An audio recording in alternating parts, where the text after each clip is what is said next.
عزیز دوستو، بزرگوں اور بھائیوں، کچھ چیزیں ایسی ہیں جن کا قرآن مجید نے بارہا تذکرہ فرمایا۔ قرآن پاک کسی چیز کا ایک بات بھی ذکر کر دے تو وہ چیز ہمارے لیے دستور حیات اور منشور زندگی بن جاتی ہے۔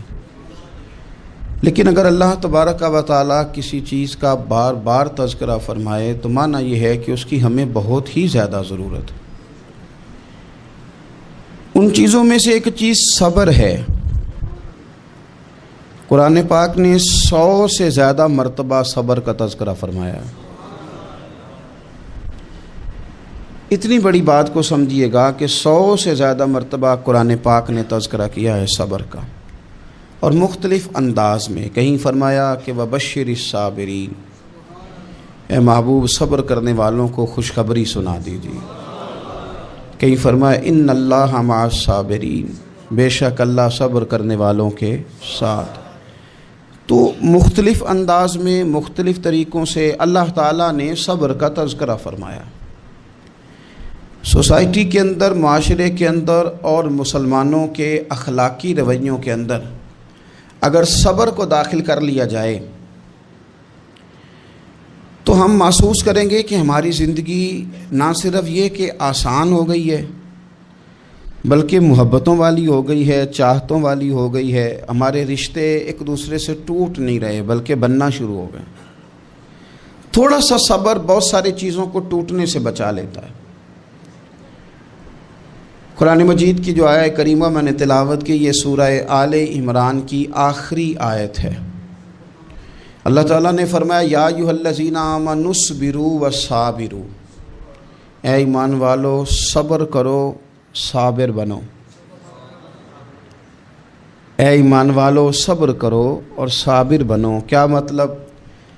پہلے صبر کا مطلب یہ ہے کہ اگر تمہیں کوئی ذاتی تکلیف پہنچے تو اس پر صبر کرو۔ وصابروا، اس کا معنی یہ ہے کہ اگر دشمن کے مقابلے میں کسی اور کی طرف سے کوئی تکلیف آئے تو اس پر بھی صبر کرو۔ پھر فرمایا ورابطوا، اور ہمیشہ کمر بستہ رہو، اسلامی سرحدوں کے پہرے دار رہو۔ واتقوا اللہ، اللہ سے ڈرتے رہو۔ لعلکم تفلحون، اس امید پر کہ اللہ تمہیں کامیابی عطا فرما دے، تم فلاح پا جاؤ۔ یا ایھا الذین آمنوا اصبروا وصابروا، اے ایمان والو صبر کرو اور صابر بنو۔ صبر کرو، صابر رہو، یعنی جو ذاتی تکلیف آئے اس پر بھی صبر کرو۔ اور مصابرہ کا معنی سامنے سے آنے والی تکلیف، اگر بیماری آ گئی، کوئی پریشانی آ گئی، کہیں کوئی اپنا دنیا سے چلا گیا تو یہ ذاتی تکلیف ہے، اس پر بھی صبر کرنا۔ اور اگر اپنوں نے، بیگانوں نے کوئی تکلیف پہنچا دی، کوئی اذیت دے دی، وہ اذیت کئی صورتوں میں ہو سکتی ہے۔ تانا بھی ایک اذیت ہے، طنز بھی ایک اذیت ہے، کسی شخص کے بارے میں غلط کلمہ کہنا بھی ایک اذیت ہے، اور مقابلے میں کھڑے ہو جانا، لڑائی کرنا، یہ بھی ایک اذیت ہے۔ اس پر بھی صبر کرو۔ ورابطوا، اور اس طرح کرو کہ کمر بستہ رہو، جد و جہد کرتے رہو۔ واتقوا اللہ، اللہ سے ڈرو۔ لعلکم تفلحون، تاکہ تم کامیاب ہو جاؤ۔ صبر جب آپ کرتے ہیں نا اور صبر کا ارادہ کرتے ہیں تو اللہ تعالیٰ صبر کی توفیق بھی عطا فرماتا ہے۔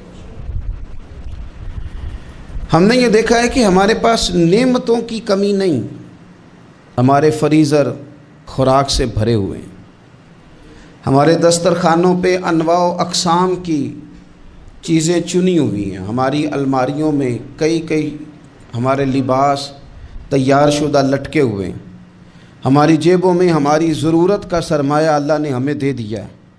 لیکن اس کے باوجود جو لوگ ایک دوسرے سے پیار نہیں کر پا رہے، جو ایک دوسرے کے قریب نہیں جا پا رہے، تو اس کی وجہ یہ ہے کہ صبر نہیں رہا، حوصلہ نہیں رہا، کسی چیز کو برداشت کرنا ہمارے مزاج کا حصہ ہی نہیں رہا۔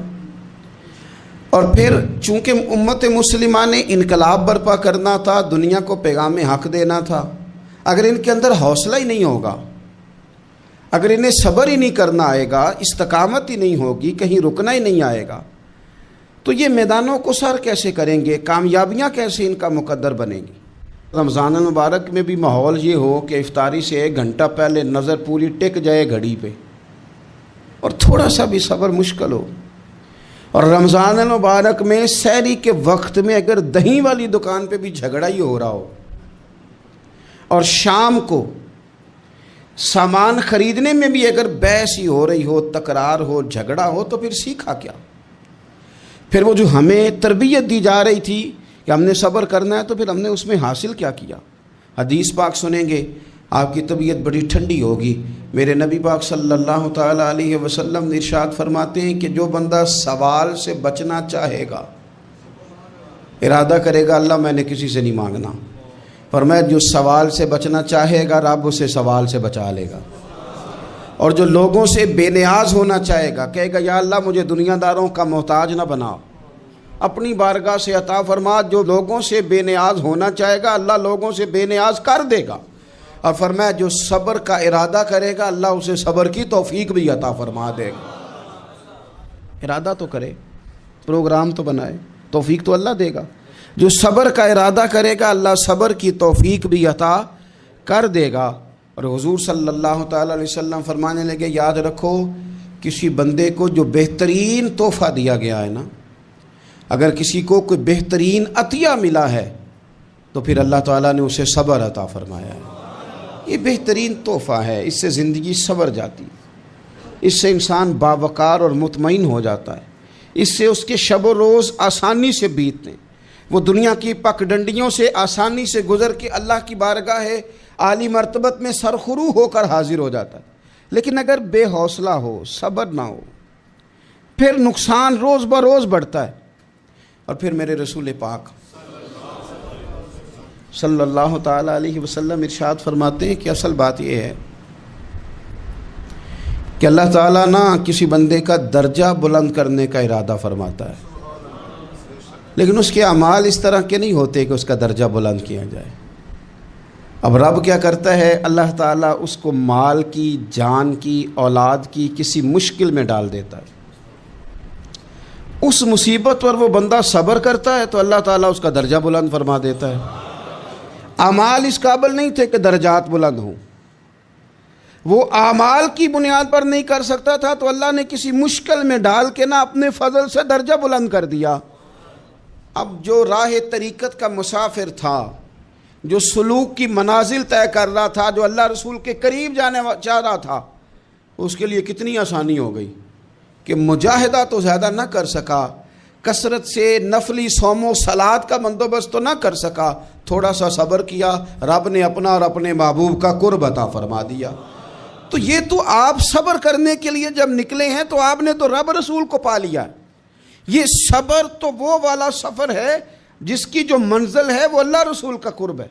ہم لوگ تھوڑی تھوڑی باتوں میں حوصلہ ہار جاتے ہیں, صبر چھوڑ جاتے ہیں, پریشانی بڑھ جاتی ہے. پتہ نہیں ایسے محسوس ہوتا ہے کہ جیسے یہی بندہ دنیا کا سب سے دکھی بندہ ہے. تو ایک تو یہ کہ ذاتی حیثیت سے صبر کرے, ایک یہ کہ پھر دشمن کا جب مقابلہ ہو, آمن نصبرو و صابرو, آپ کا جب مقابلہ سامنے کسی کے ساتھ ہو تو پھر تیر, تلواریں, اسلحہ, بندوقیں یہ نہیں زیادہ لڑتی. میدانوں میں حوصلے لڑتے ہیں, میدانوں میں صبر لڑتا ہے, میدانوں کے اندر توانائیاں لڑتی ہیں. میدان کربلا کے اندر کوئی مقابلہ نہیں تھا تیر کا تیر کے ساتھ, تلوار کا تلوار کے ساتھ کوئی مقابلہ نہیں تھا. میدان کربلا کے اندر ظلم کا صبر سے مقابلہ تھا. فتح کے ڈنکے یزید نے بجائے تھے, جشن ابن زیاد نے منایا تھا, لیکن قیامت تک اللہ نے جو فتح عطا فرمائی ہے تو وہ حسین ابن علی کے صبر کو عطا فرمائی. وہ سیدنا امام علی مقام کے صبر کو ملی. عزیز بھائی, صبر ہی ہمیشہ فاتح ہوتا ہے, صبر ہی جیتا کرتا ہے, صبر ہی کامیابیاں دیتا ہے. نتیجے صبر کے نکلتے ہیں, صبر کے حوصلے کے نتیجے ہوتے ہیں. ہماری جلد بازی ہمیں شکست خوردہ کر دے گی, ہمارا حوصلہ نہ ہونا ہمیں ہرا دے گا. ہم کمزور پڑ جائیں گے اگر ہم بے حوصلہ ہو جائیں گے. سنو, میرے نبی پاک علیہ السلام نے تربیت کی. حضور اپنی امت کو درس دیتے ہیں. حضور فرماتے ہیں پہلے تو کوشش ہی نہ کرو کہ تمہاری دشمن سے لڑائی ہو, اس چکر میں ہی نہ پڑو کہ لڑائی ہو. مسلمان امن والے ہیں, یہ پرامن لوگ ہیں، یہ امن پسند ہیں، یہ داعیے امن ہیں، یہ معاشرے میں مومن ہونا امن کی علامت ہے۔ اور میں پہلے تو یہ پروگرام ہی نہ بناؤ کہ تمہاری لڑائی ہو، اور فرمایا پھر اگر ہو جائے نا تو پھر صبر کے ساتھ مقابلہ کرو، پھر ڈٹ کے مقابلہ کرو، اور پھر یاد رکھو کہ یہ جو جنت ہے یہ تلواروں کے سائے میں ہے، جنت تلواروں کے سائے میں تمہیں ملے گی۔ پھر ڈٹنا سیکھو۔ پہلے تو بات یہ کہ تم یہ ارادہ ہی نہ کرو لڑائی، اور اگر کبھی ہو جائے وہ لوگوں کو بتاؤ کہ ہیں ہم پرامن لوگ، پر دین کے لیے کھڑا ہونا ہو تو پھر ہم سے زیادہ کسی کو کھڑا بھی نہیں ہونا آتا، پھر ہم سے زیادہ کسی کے پاس طاقت بھی نہیں۔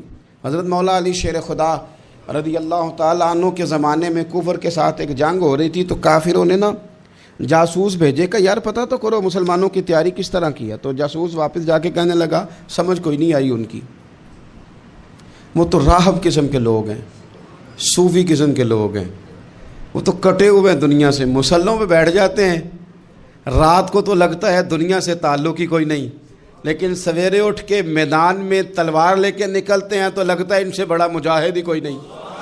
یہ عجیب لوگ ہیں کہ رات کو مسلح پہ بیٹھے ہیں تو لگتا ہے کٹ گئے دنیا، یہ صوفی لوگ ہیں، درویش ہیں۔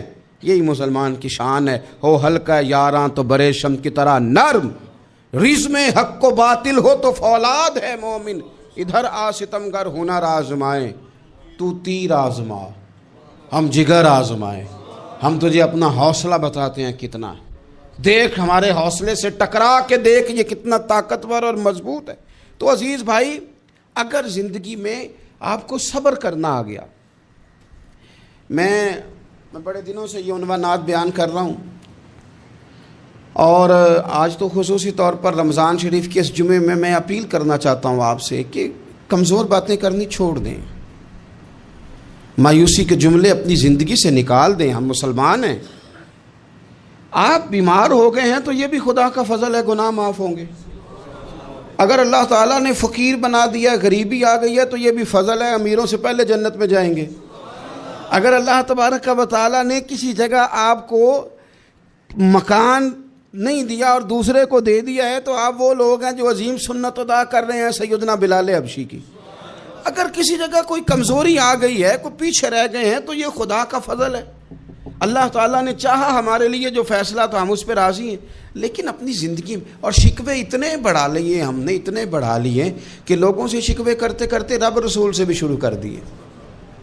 غلام بھی کبھی شکوہ کرتا ہے، آقا کا بھی شکوہ ہوتا ہے، بندہ بھی کبھی شکوہ کرتا ہے، رب کا بھی شکوہ ہوتا ہے، یہ بھی کبھی ہوتا ہے۔ آپ نہ مانے پر یہ شکوہ ہے کہ میں بڑے ڈاکٹروں کے پاس گیا ہوں آرام نہیں آیا، نہ مانے پر یہ شکوہ ہے میں نے کبھی کسی کو ستایا تو نہیں پر میرے حالات نہیں ٹھیک ہوتے۔ آپ نہ مانے پر یہ شکوہ ہے کہ فلانے کے پاس دولت زیادہ ہے، اس نے پتہ نہیں وہ آگے نکل گیا اور میں پیچھے رہ گیا، نہ مانے پر یہ شکوہ ہے۔ کس سے کر رہے ہو؟ رب رسول سے؟ او آس بولے تے دی مہربانی اساں تے لاڈ ہی لڑاونے نے۔ کس سے شکوہ کر رہے ہو؟ خدا کے بندو، غلام غلامی کرتے ہیں، شکوے کرتے ہیں کوئی؟ حضرت ام سلمہ رضی اللہ تعالیٰ عنہ، شوہر کا نام ہے ابو سلمہ، بیٹے کا نام ہے سلمہ، کہتی ہیں میں، میرا شوہر، میرا بیٹا، تینوں، چھوٹا بیٹا میرا، ہم نکلے مکہ مکرمہ سے مدینہ طیبہ جانے کے لیے۔ ایک کی بیٹا ہے، خاندان جمع ہے، شوہر کی گود میں بیٹا، اونٹ کے پیچھے میں۔ فرماتی ہیں مدینے کی سرحد آ گئی تو میرے میکے والے آ گئے، کہنے لگے ابو سلمہ نہیں لے جانے دیں گے مدینے اپنی بیٹی کو۔ میں نے کہا میں مسلمان ہوں، میں تو اپنے شوہر کے ساتھ مدینے جاؤں گی۔ انہوں نے کہا نہیں جا سکتے، تو نے جانا ہے تو جا، ہماری بیٹی نہیں جائے گی۔ زبردستی مجھ سے انہوں نے مجھے میرے شوہر سے الگ کیا۔ کہتی ہیں پھر میرے شوہر کے قبیلے والے آ گئے، وہ کہنے لگے اگر تم اپنی بیٹی کو نہیں نہ جانے دیتے تو یہ جو ہمارا پوتا ہے یہ ہماری نسل ہے، تمہارا نہیں، اسے ہم نہیں جانے دیں گے۔ وہ بچہ اپنی طرف کھینچتے تھے، میں اپنی طرف کھینچتی تھی، مدینے کی سرحد پہ۔ یہ جھگڑا زمین کے لیے نہیں ہو رہا، مکان کے لیے نہیں ہو رہا، حضور کے مدینے جانے کے لیے ہو رہا، حضور کے مدینے جانے کے لیے ہو رہا، مدینے جانے کے لیے ہو رہا۔ لنگ کئی مہینے تے برس گئے تے تیری دید نو دیدے ہی ترس گئے، انہوں نے بچہ کھینچا، میں نے اپنی طرف کھینچا، میرے بچے کا بازو اتر گیا۔ فرماتی ہیں میرے شوہر مدینے چلے گئے، بیٹا میرا میرے سسرال والے لے گئے، مجھے میکے والے لے گئے۔ آج بھی کچھ سیانے بندے کہتے ہیں اس کو نکال دو اور بچے چھین لو۔ ان کا بھی خیال تھا کہ بیٹا لے جائیں گے نا تو ابو سلمہ بھی مدینے سے واپس آ جائے گا، یہ بھی واپس آ جائے گی۔ او یار، اتنا بڑا بھی ظالم کوئی نہیں ہوگا جو ماں باپ سے بچے جدا کرے۔ فرماتی ہیں کہ وہ لے گئے چھین کے، میں میکے چلی گئی۔ لوگ روٹی کھاتے تھے، میرے حلق سے نہیں گزرتی تھی۔ زمانہ سویا کرتا تھا، میں سو نہیں پاتی تھی۔ بیٹا کہاں، شوہر کہاں، میں کہاں۔ ام سلمہ کتنی دیر تکلیف کاٹی؟ جناب ام سلمہ کہنے لگی لوگوں 1-2 دن نہیں، پورا سال بیت گیا، پورا سال، پر جے سونا ہی میرے دکھ وچ راضی، جے سونا ہی مارو مارو مینوں مار مکاؤ، میں کوئی عذر نہ پیش لے آواں، او جے سونا ہی میرے دکھ وچ راضی، پھر سکھ نو چلے ڈاواں۔ فرمایا سال بیت گیا، لوگ صبح اٹھ کے کام کاج پہ لگ جاتے، کپڑے بدلتے، ڈیوٹیاں کرتے، اور میں سویرے اٹھ کے اس جگہ آ جاتی جہاں میرا شوہر اور میرا بیٹا بچھڑا تھا۔ میں سارا دن روتی، آہوزاری کرتی، حضور کے مدینے کی طرف منہ کر کے میں تڑپتی۔ سال بیت گیا، سال، ایک ہفتہ نہیں نکلتا بچوں کے بغیر۔ بڑے بڑے سیانے لوگ پردیس جاتے ہیں تو بچوں کی فوٹو دیکھ دیکھ کے روتے ہیں، لیکن کہتی ہے ماں تھی، بیٹا بچھڑا اور پھر بیٹا بیمار ہو اور ماں سے جدا ہو، کتنی تکلیف کا منظر ہے۔ آپ فرماتی ہیں کہ 1 سال بیت گیا اور میں نے کسی کی منت نہیں کی، میں نے کوئی شکوہ نہیں کیا، اس لیے کہ جس حال میں رب و رسول رکھیں۔ یہ حوصلہ، یہ صبر، یہ توانائی 1 سال کے بعد میرے چچا کا بیٹا میرے پاس سے گزرا، تڑپتے دیکھ کر کہنے لگا میری بہن تو سارا دن روتی رہتی ہے۔ تو میں نے کہا بھائی تمہیں کیا بتاؤں، اس کا شوہر چلا جائے، بیٹا جدا ہو جائے، وہ کیا کرے گی؟ فرماتے اس نے جا کے میرے باپ سے، اپنے والد سے، میرے خاندان والوں سے کہا اس کی سزا کب ختم ہوگی؟ اس غریبنی کا قصور یہ ہے کہ یہ مدینے والے کا کلمہ پڑھتی ہے، اس کی غلطی یہ ہے کہ یہ مسلمان ہو گئی ہے، دین حق قبول کر لیا ہے، کیوں نہیں تم خیال کرتے؟ کہتے ان کے دل نرم ہوئے، وہ رضامند ہوئے مجھے مدینے جانے پہ۔ پھر اس نے کوشش کی میرے سسرال پیغام بھیجے، کب بس کرو، اور بچہ تو چڑیا کا جدا ہو جائے تو وہ تڑپا کرتی ہے، اور تم نے ایک جیتی جاگتی ماں کا بیٹا جدا کیا ہے۔ وہ بھی نرم ہوئے، رب نے اسباب بنائے، میرا بیٹا مجھے ملا۔ کہنے لگے تو رہ جا، میں نے کہا نہیں، تم مسلمان نہیں ہو، تمہیں پتہ نہیں نا، میں یہاں نہیں رہ سکتی، مجھے مدینے ہی جانا ہے۔ اکیلی اتنا سفر، جنگلوں کا رستہ، پہاڑی رستہ طے کر لو گی؟ میں نے کہا میں کر لوں گی۔ جنوں ویکھ کے ٹھر دیاں اکھیاں نے تے جنوں ویکھ کے ٹھر دا سینہ ہے، ربا تیری ساری خدائی چ ایک کی تے شہر مدینہ ہے۔ کہتی میں اونٹ پہ بیٹھی، بیٹا میں نے گود میں بٹھا لیا، میں سفر کرنے لگی، پر دل میں کھٹکا تھا کہ اتنا لمبا سفر، بیٹا چھوٹا ہے، کیسے کروں گی؟ کہتے مجھے عثمان بن طلحہ مل گئے، کہنے لگے کہاں جا رہی ہو بہن؟ میں نے کہا مدینے۔ کہنے لگے اکیلے جاؤ گی؟ میں نے کہا جانا تو ہے نا، کوئی ساتھ چلے نہ چلے پر شہر رسول تو جانا ہے نا۔ آپ فرماتی ہیں میں نے عثمان بن طلحہ سے نیک بندہ کوئی نہیں دیکھا، میرے اونٹ کی لگام تھام لی۔ جب مجھے اونٹ پہ بٹھاتے تھے نا، اونٹ بٹھا کے چلے جاتے تھے، میں بیٹھ جاتی تھی تو آ کے لگام تھامتے تھے۔ جب کہیں مجھے اتارتے تھے تو اونٹ بٹھا کے چلے جاتے تھے، میں اتر جاتی تھی تو اونٹ کو باندھتے تھے۔ سونا ہوتا تھا تو اونٹ بٹھا دیتے، میں اتر جاتی، وہ دور جا کے لیٹ جاتے۔ فرماتی تھی پھر میرے لیے میرے رب نے اسباب پیدا کیے اور میں مدینہ پہنچی، میں شوہر سے ملی، اور لوگوں میرے نصیب دیکھو، میں رہنے کہاں لگی؟ حضور کے مدینے میں، شہر رسول میں، شہر رہ پائے نظر ہوش میں آ، یہ کوہ نبی ہے، میں حضور کے حرم کی زمین اور قدم رکھ کے چلنا۔ ارے سر کا موقع ہے او جانے والے، مدینے کے خطے خدا تجھ کو رکھے، غریبوں فقیروں کے ٹھہرانے والے۔ کہتی ہے میں وہاں بسنے لگی۔ آپ فرماتی ہیں مسلمانوں شاید مجھ سے زیادہ تکلیف کسی نے نہ سہی ہو، پر دیکھو 1 سال پورا میں تکلیف میں رہی، اور جب میرا صبر سال کو پہنچا، صبر کی عمر 1 سال ہوئی، تو پھر رب نے بندوبست کیا، پھر میرے گھر والے بھی نرم ہو گئے, سسرال والے بھی نرم ہو گئے, رب نے میرے آنے جانے کے لیے ایک بندے کا بندوبست بھی فرما دیا, پھر میرا شوہر تک بھی میں پہنچ گئی, مجھے مدینہ الرسول بھی نصیب ہوا. 1 سال میں نے صبر کیا تھا, رب نے مجھے مستقل مدینے کا ٹھکانہ عطا فرما دیا. لیکن جو بندہ صبر ہی نہ کر پائے, جو صبر ہی نہ, جو کہ جی بڑی دور سے آیا ہوں, بڑی دیر ہو گئی, بڑا ٹائم ہو گیا, کب جا کے مسئلہ حل ہوگا, وہ جو آپ نے بتایا تھا وہ تعویذ کب اثر کرے گا, وہ دعا کب قبول ہوگی, وہ فلانا معاملہ کب, بھئی یہ ڈیٹ تو آپ کو رب رسول ہی دے سکتے ہیں. بندہ تو کوئی اطلاع ہی دے گا, پیغام ہی دے گا, دعا ہی کرے گا. اگر زندگی میں حوصلہ ہی نہیں ہوگا, اگر آپ کو یہ قرار ہی نہیں آئے گا, ٹھہرنا ہی نہیں آئے گا کسی میدان میں. دیکھیں کچھ ایسی اذیتیں ہوتی ہیں جو اذیت ناک ہوتی ہیں, لیکن اگر غلامی میں آ جائے نا آپ تو وہ اذیت ناک نہیں ہوتی, اس چبھن میں مزہ آنے لگتا ہے.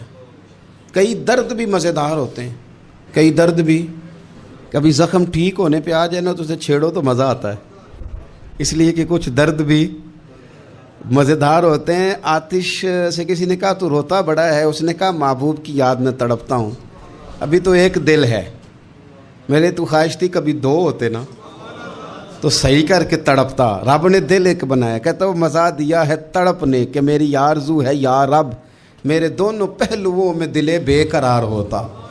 درد میں بھی مزہ ہے, پر شرط یہ ہے کہ لوگ درد میں بھی جینا سیکھیں. ہم نہ آرام میں جینا چاہتے ہیں, پنکھے کے نیچے جینا چاہتے ہیں.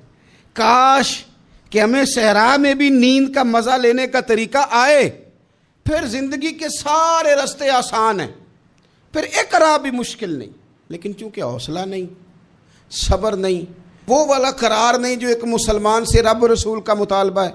حدیبیہ کے موقع پہ نا نبی پاک صلی اللہ علیہ وسلم نے جو شرطیں کافروں کے ساتھ طے کی تھی نا, حضور نے نور بصیرت سے کی تھی نا, تو انہی شرطوں نے پھر فتح کے باب کھول دیے. ان فتحنا لک فتحا مبینا. ایک شرط یہ تھی کہ اگر کوئی مسلمان مدینے سے مکے آئے گا تو مکے والے واپس نہیں کریں گے, رکھ لیں گے. پھر غور کریں, کوئی مسلمان اگر مدینے سے مکے آئے گا تو مکے والے واپس نہیں کریں گے, اور اگر کوئی بندہ مسلمان اپنے آقا کی مرضی کے بغیر مسلمان ہو جائے اور وہاں سے وہ مدینے آئے گا تو حضور پناہ نہیں دیں گے. تو میرے بھائی, محبوب کی طرف سے آنے والا نہ صرف سوکھ ہی نہیں قبول کرنا چاہیے, دکھ بھی قبول کرنا چاہیے, دکھ بھی قبول کرنا چاہیے. ہمارا یہ مسئلہ ہے کہ ہم نہ میٹھی میٹھی کے قائل ہیں, کڑوی کڑوی کے قائل نہیں. اگر وہ کبھی دکھ دے نا تو محبوب کا دکھ بھی سکھ سمجھ کے قبول کرو. ہاں اس کی طرف سے کانٹا ہے کبھی تو اسے پھول سمجھ کے قبول کرو, وہ چبھے گا نہیں, انشاءاللہ مزہ ہی دے گا, وہ قبول تو کرو نا. تو اب حضرت ابو بصیر رضی اللہ تعالیٰ عنہ ایک صحابی تھے, ایک تو حضرت ابو جندل رضی اللہ تعالیٰ عنہ تھے نا, تو وہ تو حدیبیہ میں آ گئے. حضور مجھے لے جائیں, تو نبی پاک نے فرمایا میں نے وعدہ کر لیا ہے, ان کو بھی حضور نے واپس بھیج دیا. اور یہ بیچارے نا اپنے آقا کی جیل توڑ کے مکے سے بھاگ کے مدینے آئے. یا رسول اللہ مجھے قبول کر لے, میں بھاگ آیا ہوں, وہ بڑا ظلم کرتے ہیں, مارتے ہیں, تکلیف دیتے ہیں. وہ آئے تو ادھر سے نا اس کے مالک نے 1-2 بندے بھی بھیج دیے رکا دے کے کہ یا رسول اللہ آپ کا تو وعدہ تھا کہ آپ بندہ رکھیں گے نہیں. یہ آئے اور رکا بھی آ گیا. اب ذرا منظر کو سمجھیں. ہمارا تو یہ مسئلہ ہے کہ کہتے ہیں کہ میری 99 باتیں مانی ہیں, ایک نہیں مانی, لہذا میرا تعلق ہی کوئی نہیں. لیکن یہاں کیا کیفیت ہے, بندہ رو رہا ہے, تڑپ رہا ہے, حضور میں مار سے بچتا ہوا آیا ہوں, جیل توڑ کے آیا ہوں, مجھے قبول کر لیں. ادھر رکا آ گیا کہ آپ کا وعدہ تھا رکھیں گے نہیں. اب یہ کتنا مشکل مسئلہ ہے, لیکن رسول پاک علیہ الصلاۃ والسلام نے فرمایا ابو بصیر میں نے وعدہ کیا یار تجھے واپس جانا پڑے گا. ہوئے ہوئے ہوئے. لوگ تو کہتے ہیں نا کہ وہ پیر صاحب نے کہا تھا تو میرا کام نہیں ہوا, لہذا میری بیعت ہی گئی, چھٹی ہو گئی. ماحول ہی بڑا عجیب ہے. حضور نے فرمایا واپس جا, لیکن جے کر یار دے نام دا ملے مینا, پھر انہوں چولی پا لئیے مینے نو, انجے سٹیے نا, جے کر یار دے نام دا. سامنے والے نے تانا سمجھ کے دیا تھا, پر یار کے نام کا تھا نا. اس نے کہا لا صحیح, سونے کے نام کا ہے نا, تانا ہوا تو کیا ہوا. جے کر یار دے نام دا ملے مینا, انہوں چولی پا لئیے پنجے سٹیے نا, تے جے کر یار دے نام دی ملے سولی پھر جھوٹا جھوٹ لئیے تے پیچھا ہٹیے نہ، جھوٹا جھوٹ لئیے۔ اب لکھنے والے کا بھی اپنا انداز ہے نا، کہتے ہیں یہ بھی میرے لیے جھولا ہی ہے، یہ بھی آرام کی جگہ ہی ہے، جھوٹا جھوٹ لئیے تے پیچھا ہٹیے نہ۔ حضرت ابو بصیر رضی اللہ تعالیٰ عنہ سے حضور نے فرمایا واپس جانا ہے، کہ سونیا ٹھیک ہے، کوئی شکوہ نہیں، کوئی گلہ نہیں، یہ بھی میرے محبوب کا حکم ہی ہے۔ اور کیا بات ہے، میرے نبی وعدوں کے پکے ہیں، کیا بات ہے، حضور نے جو کہا کر کے دکھایا۔ کہتے ہیں میں واپس جا رہا تھا، ایک دو بندے ساتھ تھے، جب مدینے کی حد گزر گئی نا، حضور نے تو کہا تھا نا مدینے میں پناہ نہیں دینی، تو میں نے اس سے کہا یار تلوار بڑی سونی ہے، ذرا دکھانا۔ اس نے دکھائی تو ایک کی میں نے گردن کاٹ دی، دوسرا ویسے ہی بھاگ گیا، اور بھاگ کے حضور کے پاس آیا، جی اس نے تو مار دیا ہے۔ تو سرکار فرمانے لگے میں نے تو وعدہ پورا کیا تھا نا، تم سے نہیں سنبھالا گیا تو معاملہ تمہارا ہے۔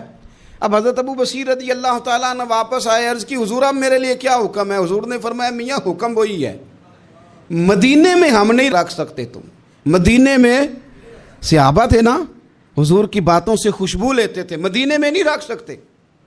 حضرت ابو بصیر کہتے ہیں میں مدینے کی سرحد سے نکل گیا، اس جگہ چلا گیا جو نہ مکے کی ریاست میں تھا نہ مدینے کی، ایک مقام ایس تھا جہاں میٹھے پانی کے کنویں تھے، وہاں رہنے لگا۔ حضرت ابو جندل کو پتہ چلا کہ ایک نیا ٹھکانہ بن گیا، وہ بھی جیل توڑ کے آ گئے، 70 بندے آ گئے، وہاں سے قافلے گزرتے تھے کافروں کے، یہ بھی مسلمانوں کو تنگ کرتے تھے، اگر مکے سے کوئی قافلہ گزرتا تھا تو ہم نے بھی ان کو پکڑا، کافر کا مال مال غنیمت اسباب بن گیا۔ اور وہ جب قافلہ لے کے آتے تھے تو ڈرے ہوتے تھے، اور ان کو تو ستایا تھا نا، کہتے ہمیں ستایا بڑا تھا، ہم تو انقلابی بن گئے تھے، ہم تو رکھ لیتے نا، بڑی منت کرتے، بڑی جان مشکل سے چھڑاتے، 70 بندے ہو گئے، پھر 300 ہو گئے۔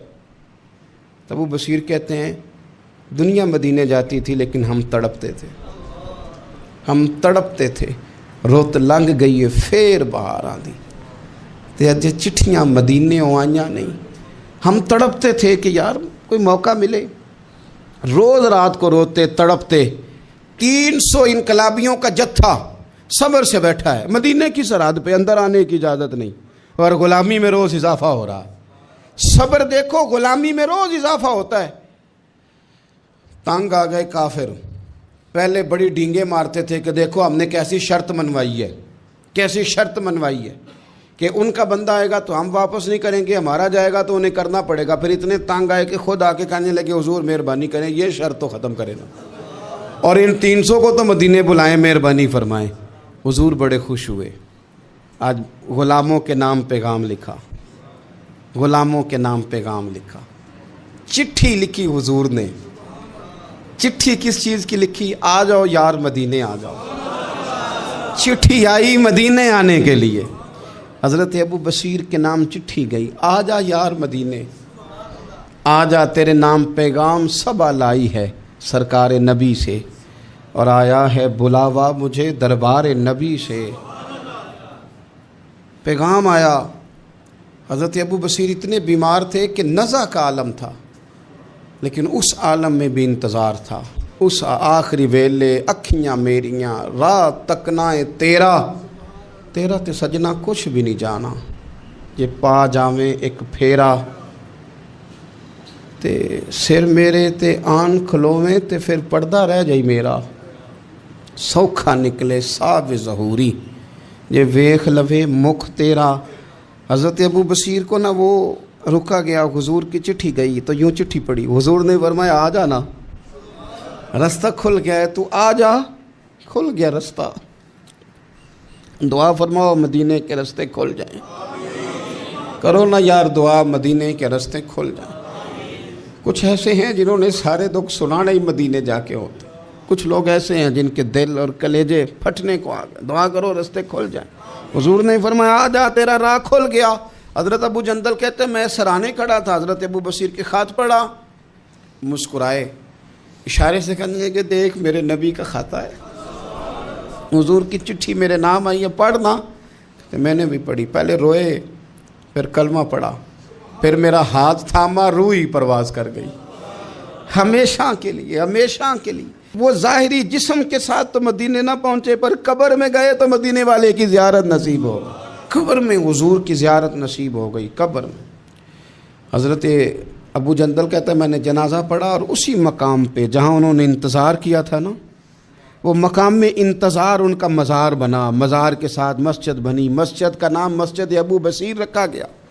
انہوں نے اس انتظار میں جان دے دی پر صبر کیا، شکوہ نہیں کیا۔ یارو اتنی شکایتیں، اتنے شکوے، ایک بات میرا اور کرنے کو دل کر رہا ہے۔ ایک صحابی تھے حضرت عاصم بن ثابت رضی اللہ تعالیٰ عنہ، جنگ احد میں نا حضور کے ہاتھ پہ موت کی بیعت کی، جنگ احد میں بیعت کی، سونیا تیرے نام پہ مرنا، ڈٹ کے لڑے۔ سلافہ بن سعد کے 2 بیٹے بدر میں قتل کیے انہوں نے۔